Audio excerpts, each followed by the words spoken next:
Het belangrijkste nieuws uit Curaçao in het Nederland. Extra Journaal, vers van de pers.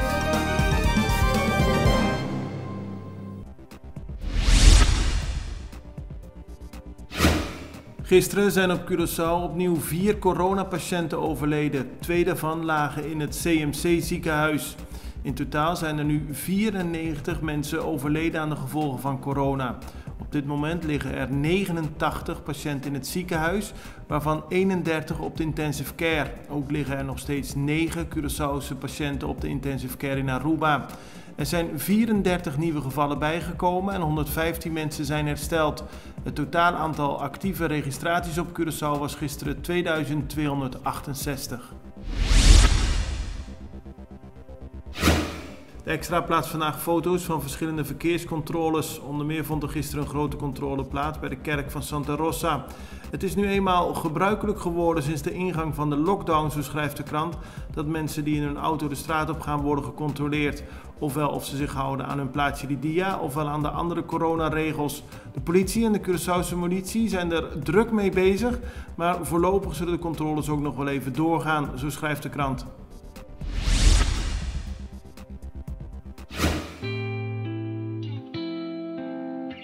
Agua y corriente é essencial para nos vida diário. E pensei Aqualectra ta honrar de por servir e de contribuir no bem-estar duradouro de nossa comunidade. Nós que chamamos danke para cumprir carga sempre conosco. E que outra maneira para mostrar nossa gratitude, oferecendo uma compensação.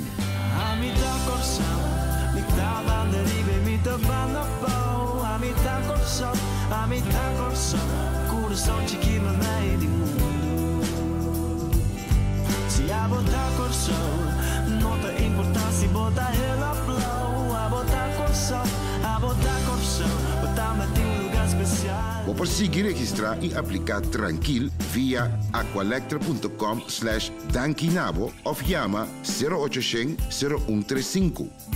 Muito nos contribui na melhor corção.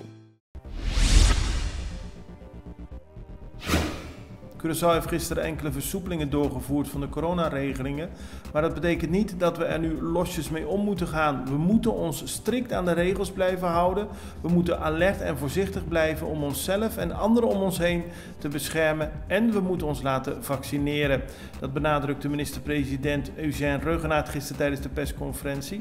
Ook Izzy Gestenbloed, de Curaçaose epidemioloog, benadrukte dat dit niet het moment is om losser om te gaan met alle maatregelen.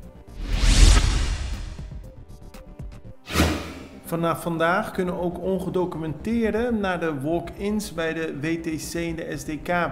Dat betekent dat ze zich gewoon in de rij kunnen aansluiten om hun eerste vaccin te krijgen.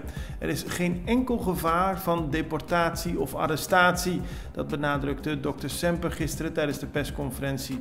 Hij wil dat de ongedocumenteerden ook zich vrij voelen om zich te laten vaccineren. En dat kan zoals gezegd bij de 2 grote prikcentra bij het WTC en SDK.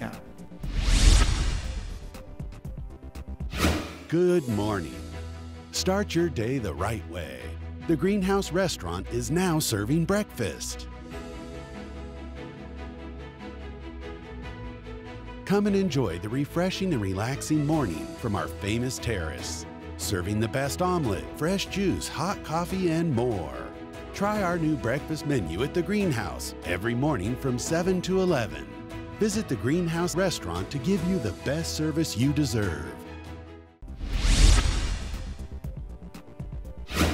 Sinds afgelopen maandag is er sprake van een smeulende brand in de Mondi bij Sericandela. Dat zorgt voor rookontwikkeling en overlast voor de omgeving.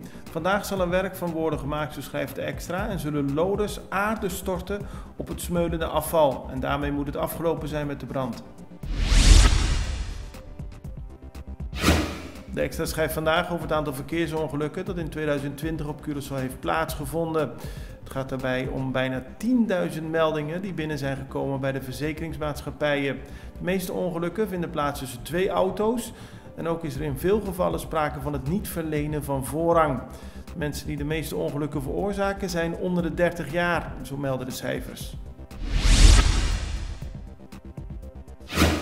Kenley Jansen, de Curaçaose honkballer van de Los Angeles Dodgers, is in grootse vorm. Dat schrijft de Extra vandaag. Gisteren speelde hij weer een prima partij en zijn tweede worp bereikt een snelheid van 98 mijl per uur.